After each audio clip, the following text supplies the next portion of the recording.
James, my friend has a question I'm asking you now. The work I do is very helpful but is not fulfilling. Even though I'm helping other people to move beyond their limitations, my work is losing meaning. I'm having trouble motivating myself to motivate others. Sometimes, when I see the value of my work, I feel my spirit soaring. I feel nothing can touch me and bring me down. At other times, when my work seems tedious, I feel like I want to shrivel up in a corner and disappear. So, if I feel up, I get motivated and everything is fine. If I feel down, life loses its meaning and I want to drown myself in alcohol. I'm afraid of being homeless and a vagabond. Can you address this, please? Whenever I get a little confused about my pathway in life, I always ask myself, what do I want? What do I really want? Because sometimes we want what we think we should want. In other words, we were raised to want a certain level of success, a certain amount of money, a certain way of impressing our friends, a certain way of impressing a lover or gaining a lover. And there are many, many levels in our minds that we think about we need to attain. Partly what our parents programmed into us or what our culture programmed into us.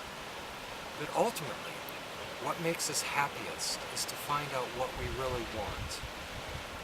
So initially, we usually end up doing all the things we were programmed to do. And once you've tried to make enough money and you've seen the difficulty in it, you're not sure of whether or not you're interested in that. And you've tried out relationships. Sometimes they work and sometimes they don't, but ultimately they don't seem to be completely fulfilling. So you keep on going deeper and deeper. What is it I really want? And so you decide, maybe I want to find out who I am. Maybe if I could just transcend the patterns that trap me, I could finally serve this freedom inside that I've heard about, that I've felt occasionally, but doesn't seem to stay. So in this question, a person is doing something that is already an attempt to discover what he is deep down inside. So he's trying to help others. And in trying to help others, you have to move beyond yourself, beyond your limitations, to really discover what it is they want. And then by moving beyond what you would hope you could find in yourself and helping them, you actually help yourself. And because in reality, there really isn't any separation anyway. But there can become a problem that if this becomes an ideal, if it becomes a teaching, and you say, I must transcend myself by helping others, well then it becomes a trap. It becomes one more thing you think you have to do. And then if this helping others doesn't fit what you think is the way to transcend yourself, or if it becomes dissatisfying in any other way, then you start feeling trapped. You become dissatisfied. You feel roadblocks. And then all of a sudden it seems like you're on the wrong path. And this is the point. This is the point that really teaches.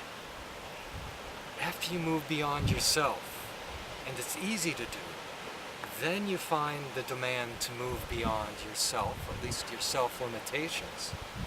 And then it's not so easy.